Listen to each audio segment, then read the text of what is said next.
Hi, my name is Melanie Frogozo. And I'm Bobby Saenz. We welcome you to our talk Saturday at 1 p.m., Optimizing the Ocular Surface for Contact Lenses and Refractive Technologies. We welcome you to our home, San Antonio.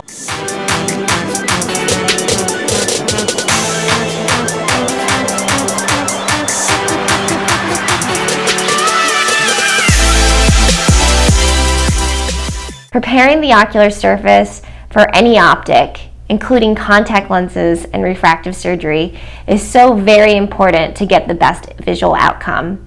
I couldn't agree more, Melanie. If you don't tell them ahead of time, they're going to think surgery caused it. One of the other things we're going to be talking about is what's the best way to diagnose dry eye. So things like questionnaires, things like osmolarity, things like MMP9s, or is it meibography, or is it non-abrasive tear breakup time? The question is, how can you diagnose it early? We're also going to be talking about dry eye treatment options. Yes, conservative things, but we're also going to be talking about things like LipiFlow, IPL, serum tears, and true tears. Specifically, I'll be talking about their role in refractive surgery. Melanie, what will you be talking about? Specifically, my part of the lecture will concentrate on novel techniques in order to prepare the ocular surface for contact lens wear.